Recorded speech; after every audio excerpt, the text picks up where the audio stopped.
राधे राधे दोस्तों। ब्रह्म मुहूर्त का रहस्य। कितना ही अभागा मनुष्य हो, सुबह 3 बजे से 6 बजे तक उठकर ब्रह्म मुहूर्त में यह कर दो।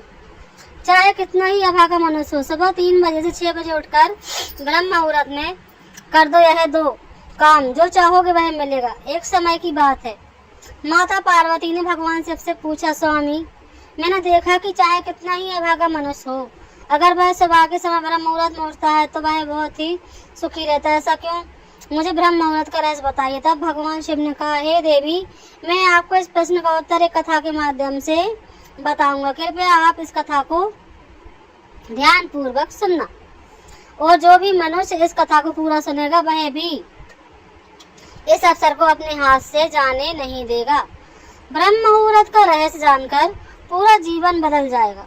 भगवान शिव कथा को सुनाना प्रारंभ करते हैं और माता पार्वती से कहते हैं, बहुत समय की बात है, काशी में दीनू नाम का एक लड़का रहता था। वह लड़का बहुत ही अच्छा था, लेकिन एक गलत आदत थी, वह देर तक सोता रहता था। सुबह उसे जगाने के लिए घर वाले कई प्रयास करते थे, परंतु वह रोज सुबह देर तक उठता था। वह लड़का कभी भी 9 बजे से पहले नहीं उठता था। जब वह बालक था तब परिवार वालों ने सोचा कि जब यह बड़ा हो जाएगा तो इसकी आदत में सुधार आ जाएगी, परंतु वह लड़का जैसे जैसे बड़ा होता गया उसकी यह आदत और भी ज्यादा गहरी होती चली गई। दुनिया इधर से उधर हो सकती है, लेकिन वह लड़का कभी भी जल्दी उठ नहीं पाता। उसके पिता उसकी इस आदत से बहुत ज्यादा परेशान रहने लगे थे। उस लड़के को ढेरों नकारात्मक शक्तियों ने घेर लिया था। वह सभी को पलट कर जवाब देता और दिन भर उदास रहता। इसका असर उसके स्वास्थ्य पर भी पड़ रहा था। जब उस लड़के को यह पता लगा कि उसके सारे मित्र सफलता को प्राप्त कर चुके हैं, तब वह और भी ज्यादा चिंतित हो गया और ईश्वर को कोसने लगा। वह बार बार यही कहता था कि मेरी किस्मत ही खराब है, परंतु उसके पिता अच्छी तरह से जानते थे कि उस लड़के के असफल होने के पीछे क्या कारण है। भगवान शिव ने कहा, हे देवी, फिर एक दिन की बात है, उसके पिता को किसी सन्यासी के बारे में पता चला। उसने तुरंत अपने बेटे की समस्या को लेकर उस सन्यासी के पास जाने का निर्णय लिया। सन्यासी को बेटे की आदतों के बारे में बताया और सन्यासी ने कहा कि कल आप अपने बेटे को इस आश्रम में आने को कहिए। फिर उस लड़के का पिता अपने घर की ओर चला गया। उसे पता था अगर वह सीधे तरीके से अपने बेटे को सन्यासी से मिलने के लिए कहेगा तो वह कभी तैयार नहीं होगा।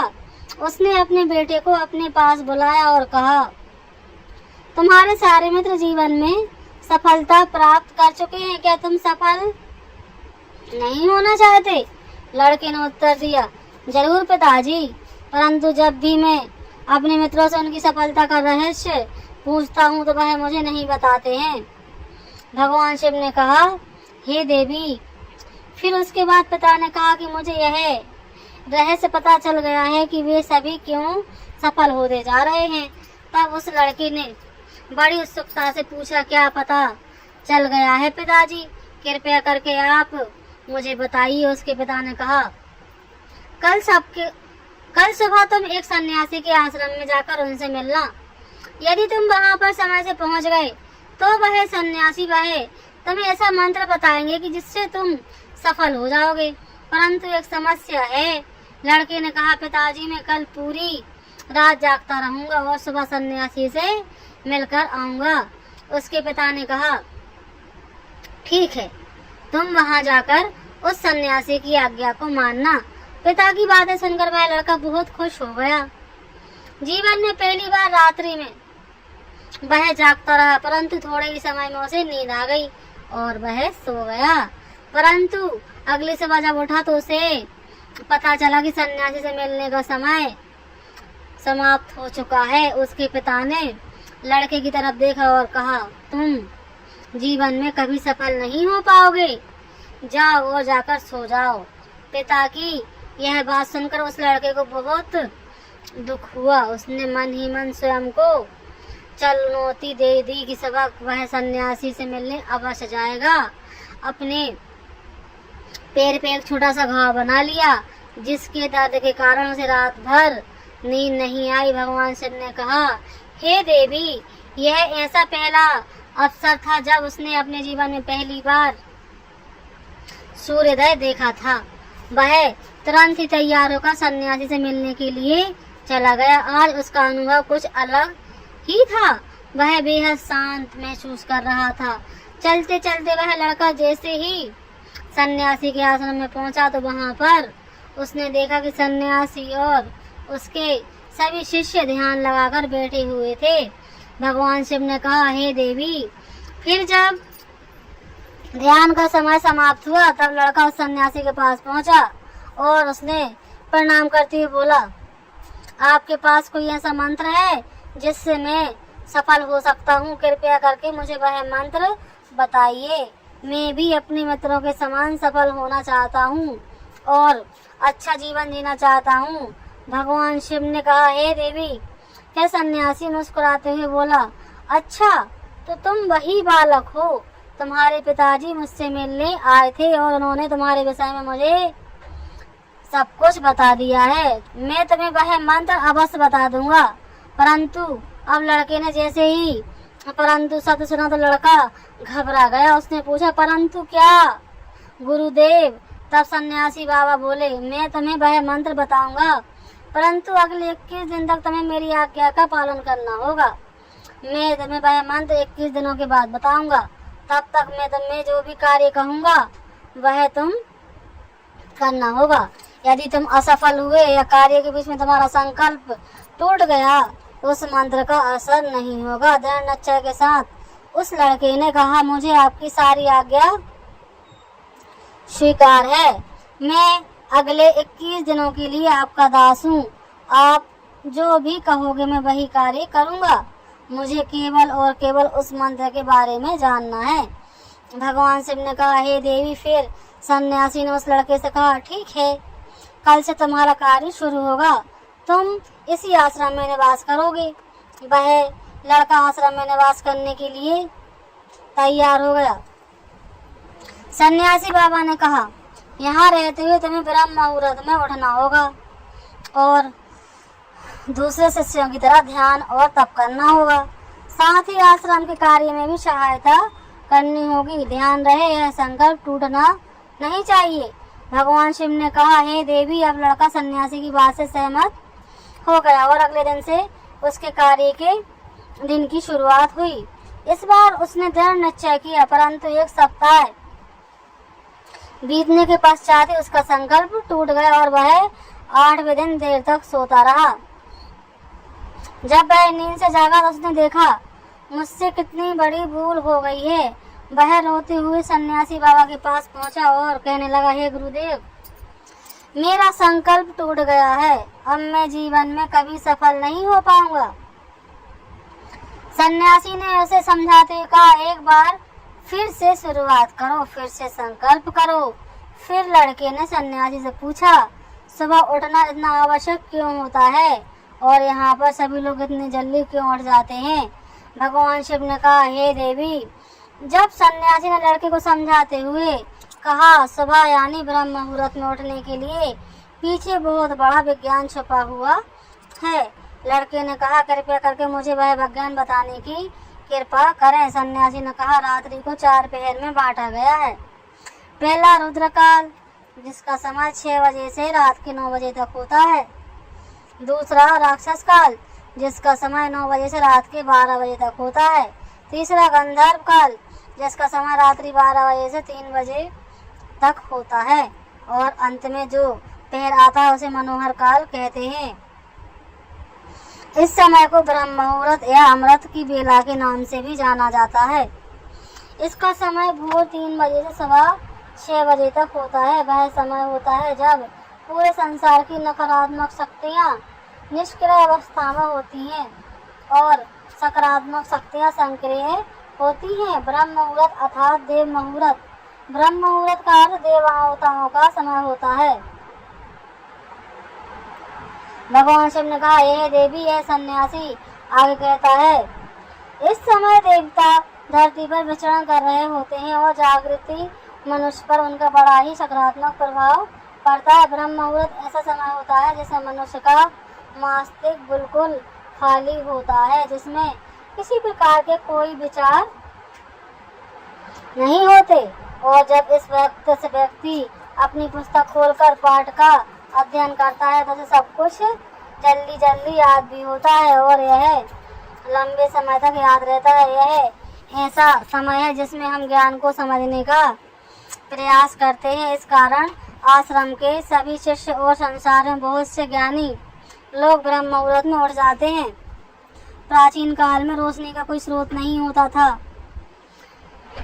होने के कारण लोग अपने दिन का समापन सूर्यास्त के साथ और सूर्य प्रारंभ के साथ करते थे। यह तरीका है जिससे मानव जीवन के प्राकृतिक के साथ तालमेल बनाकर चलता है। भगवान शिव ने कहा, हे देवी। फिर उस लड़के ने कहा, ठीक है, मैं कल से अपना संकल्प फिर से शुरू करता हूँ, परंतु ब्रह्म मुहूर्त में उठकर मुझे क्या क्या काम करना पड़ेगा। तब सन्यासी बाबा ने कहा, ठीक है, मैं तुम्हें बताता हूँ कि ब्रह्म मुहूर्त में क्या क्या करना चाहिए और कैसे करना चाहिए। सबसे पहले उठकर धरती माता को पैर रखने से पहले धरती माता को प्रणाम करना चाहिए और अपने दोनों हथेलियों को देखना चाहिए और ईश्वर को धन्यवाद देना चाहिए कि उन्होंने तुम्हें आज का सूर्योदय देखने का अवसर दिया है। इसके बाद नित्य कर्म करो और स्नान करने से शरीर ही नहीं बल्कि मन की शुद्धता भी बढ़ती है। स्नान करने के पश्चात ध्यान की प्रक्रिया होती है। ब्रह्म मुहूर्त में ध्यान की अवधि 21 दिन तक होती है। इस विधि का उपयोग तब तक किया जाता है जब आप अपनी कोई मनोकामना की पूर्ति चाहते हो। यह ऐसा समय होता है जब व्यक्ति अपने आज्ञा चक्र को सक्रिय करने पर काम करते हैं। भगवान शिव ने कहा, हे देवी, आगे बढ़े सन्यासी। आज्ञा चक्र दोनों भुवों के बीच में होता है। यह संकल्प का स्थान भी कहा जाता है। अगर इस चक्र में ध्यान केंद्रित किया जाए और अपनी मनोकामना को बार बार दोहराया जाए तो मात्र 21 दिनों के भीतर वह मनोकामना पूरी हो जाती है। अगर आपके मन में कोई अधूरी मनोकामना है और आप उसे पूरा करना चाहते हैं, तब सबसे पहले उस मनोकामना का स्पष्टीकरण कर लें। आपको क्या करना चाहिए यह निर्णय अवश्य कर लें। इसके बाद ध्यान की विधि को शुरू करें। ब्रह्म मुहूर्त में स्नान के बाद एक ऐसा स्थान चुनें जहां पर वायु का प्रवेश हो। ध्यान में शुद्ध प्राण वायु का होना आवश्यक होता है। ध्यान की मुद्रा में रीढ़ की हड्डी सीधी होनी चाहिए, साथ ही गर्दन भी सीधी होनी चाहिए। सुखासन की अवस्था में दोनों हाथों को घुटने पर रखकर आंखें बंद करके बैठ जाएं। हाथों को मुट्ठी से बंद कर लें और 3 मिनट तक बिल्कुल शांत हो जाएं। जब आपका शरीर स्थिर हो जाए और श्वास भी शांत हो जाए, तब उसके बाद अपना सारा ध्यान आज्ञा चक्र पर लगाएं। इस दौरान लंबी गहरी सांसें लें और सांस को रोक कर रखें। इस समय आप अपनी इच्छा को मन ही मन दोहराएं और अपने मन से इष्ट देव, देवी देवताओं और गुरुजनों का चिंतन करें। भगवान शिव ने कहा, हे देवी।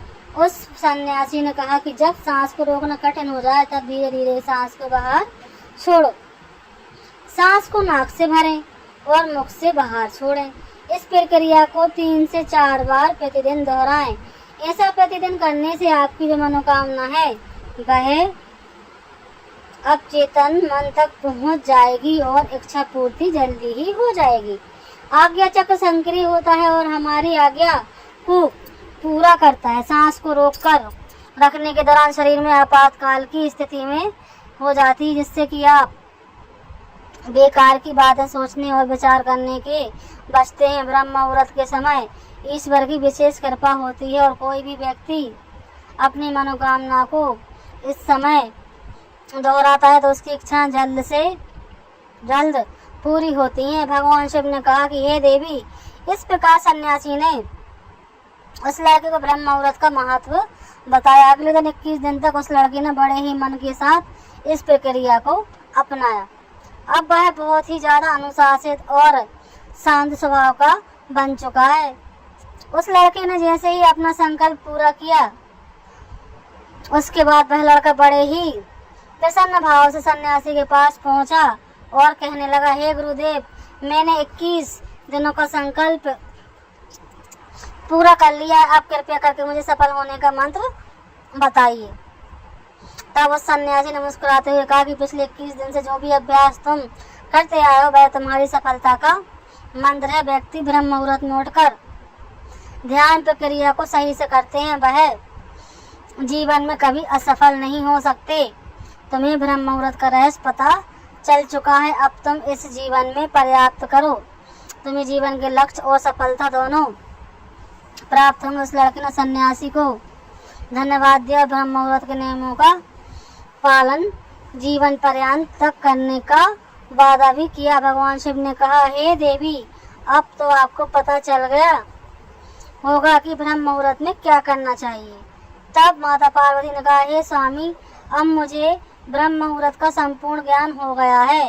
इतना कहकर माता पार्वती ने भगवान शिव को प्रणाम किया। वीडियो अगर पसंद आया हो तो वीडियो को लाइक करें।